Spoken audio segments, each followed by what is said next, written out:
At the base of Japan's majestic Mount Fuji lies a forest so dense, so eerily silent, that it feels like stepping into another world. This is Aokigahara Forest, also known as the Sea of Trees, a place where even the bravest fear to tread. But why? What secrets does this forest hide? Let me take you deep into its shadows, where reality and the supernatural blur, and where countless souls have lost their way forever. Aokigahara is more than just a forest. It's steeped in dark history and chilling folklore.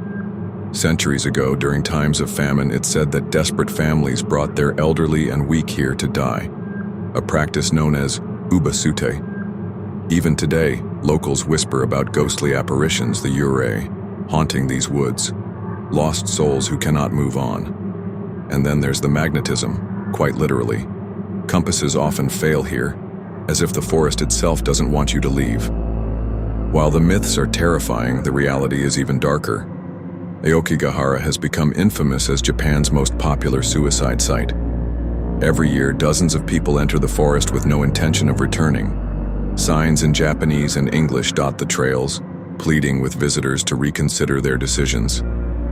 "Your life is a precious gift from your parents," they read. Yet, despite these efforts, the forest remains a magnet for despair. And for those who venture off the main trails, the forest's true unsettling nature reveals itself. Many who have dared to camp in Aokigahara report strange experiences. One man recalls hearing whispers in the dead of night, though he was entirely alone. Another claims to have seen shadowy figures darting between the trees.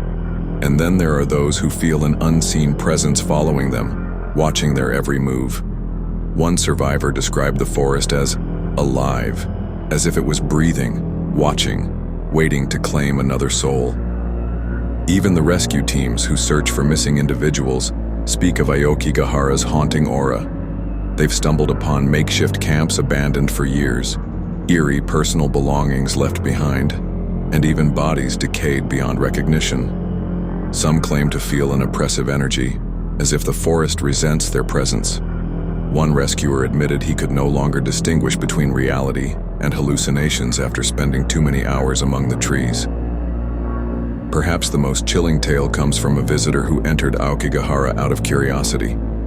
He claimed to have heard a woman sobbing deep within the forest.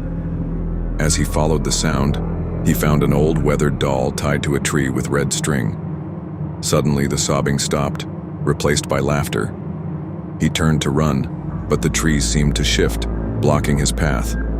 He eventually escaped, but swore he felt cold fingers brushing his neck as he fled. Aokigahara is not just a forest, it's a place where despair lingers and the supernatural thrives.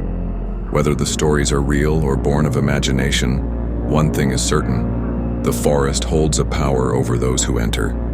If you ever find yourself at the edge of Aokigahara, remember, some doors are better left unopened, and some paths better left unexplored.